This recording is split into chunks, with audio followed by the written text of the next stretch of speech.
Here is a complete interview of one of the successful candidates for the civil services. Now, Mr. Javed Usmani. Yes, sir. You have a rather surprising record. Excellence from intermediate onwards.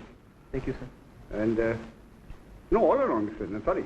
High school, intermediate, BSc. But then after doing physics, chemistry and mathematics, he branched off to management. Yes, sir. He didn't think of continuing in physics or chemistry or mathematics, one of the sciences. I thought so, but at that point in time I thought that MBA would be better. I see. Because after BSc, Yes. I thought of two alternatives insofar as job is concerned.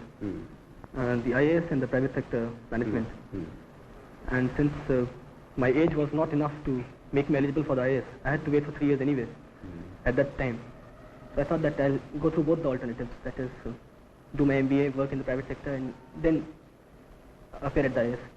Now you did join the private sector.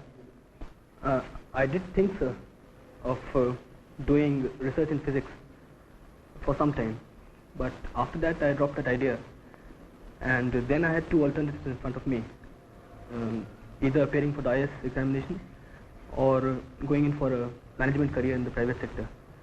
Since I could not have been eligible in terms of age for appearing in the examination for 3 more years, I thought I might still do MBA, see what the private sector is like, and later appear at the IAS. I see. Now you have worked in Madura courts Yes, for sir. some time as management trainee. Now they must have paid you more than they are likely to get in government for several years now. Well, that's true, sir. Now, you tell us briefly what attracted you to government service. Was it status or security or the prospect of wielding authority? Well, sir, I preferred the job that I would be doing in the IAS, if I'm selected, to the job that I was doing in Madura courts for 2 reasons primarily. Number one, I personally feel that the IAS offers a lot of variety. That is, your job keeps on changing in a substantial manner from time to time.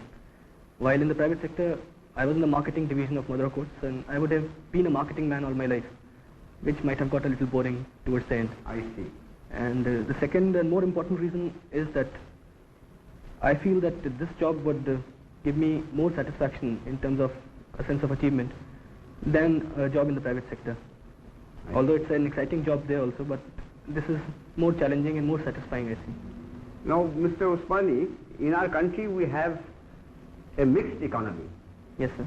Now, would you tell us what you understand by mixed economy? So, mixed economy is one in which, as a matter of policy, both the public and the private sector are allowed to exist side by side, complementing each other.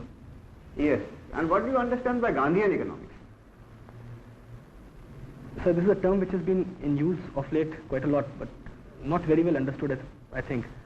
So I also don't know very much about it, but I can make a guess. I personally feel that Gandhian economics would mean not industrializing on a very large scale, decentralization, small scale industry, lot of emphasis on agriculture and rural industries.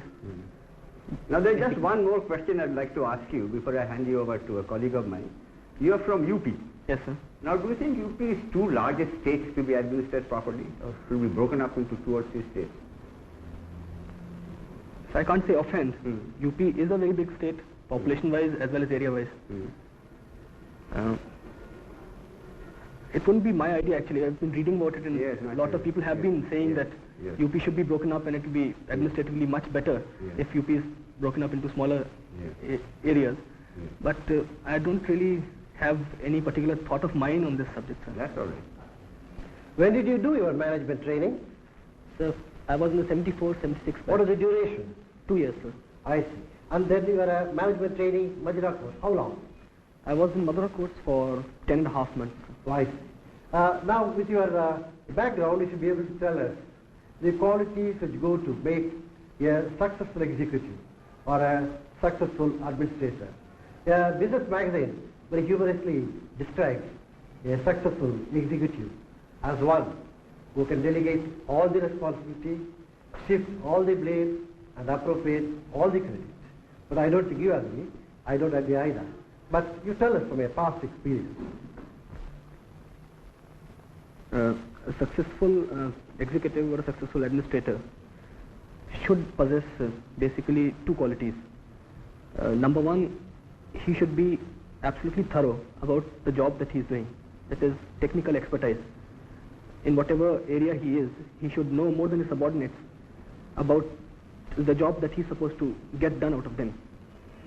And secondly, I think he should be very good in human relations, that is in establishing a good working relationship with his subordinates and his superiors and his peers.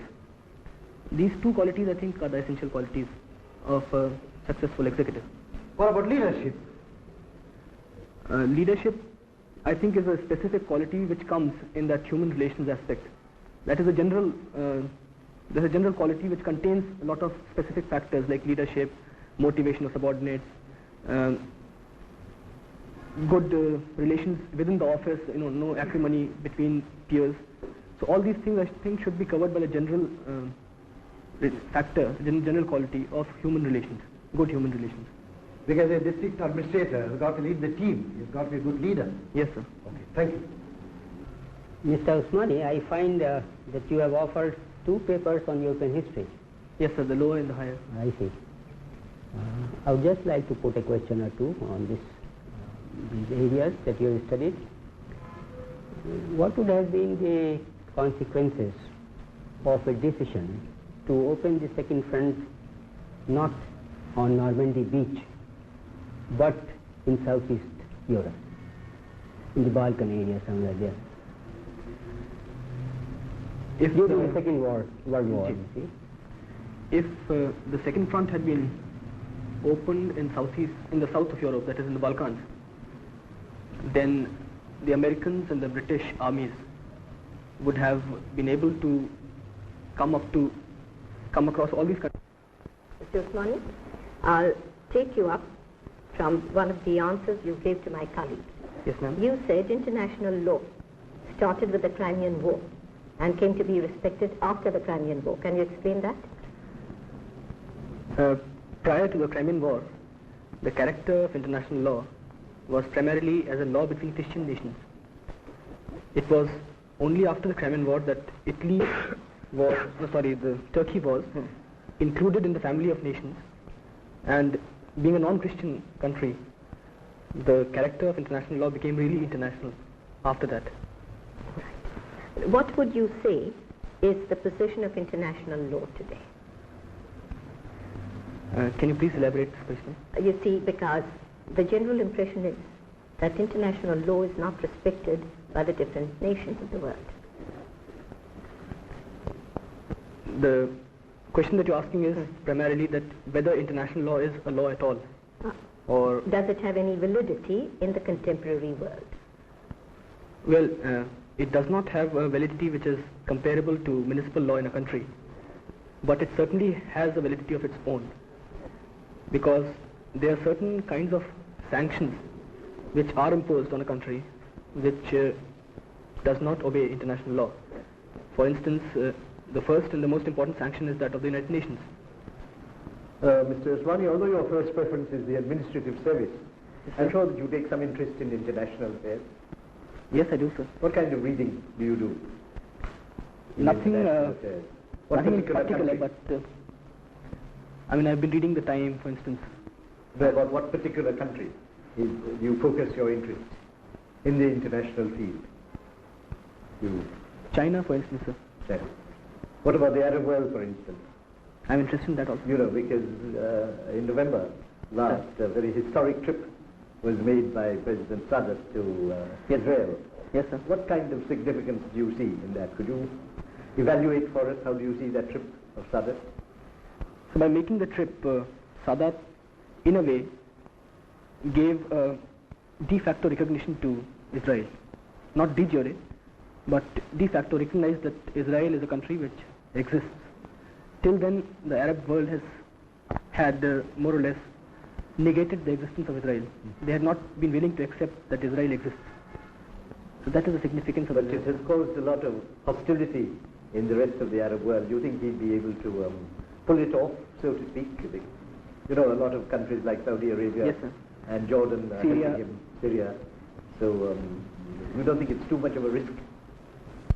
Sir, I think personally that Sadat is looking after the interest of Egypt more than the interest of the Arab world. That is, he is going away from the course that Nasser had laid for Egypt as a leader of the Arab world.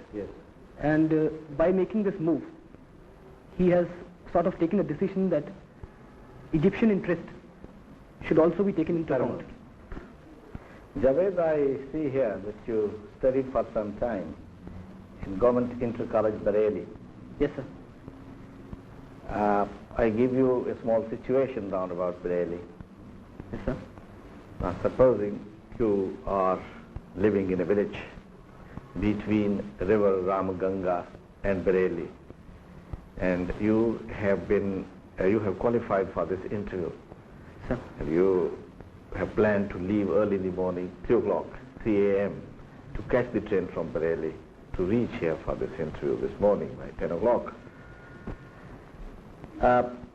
When you are getting ready, you see or you hear a lot of noise from the nearby Band or river Ramganga, which was in spate, and water is gushing towards your village.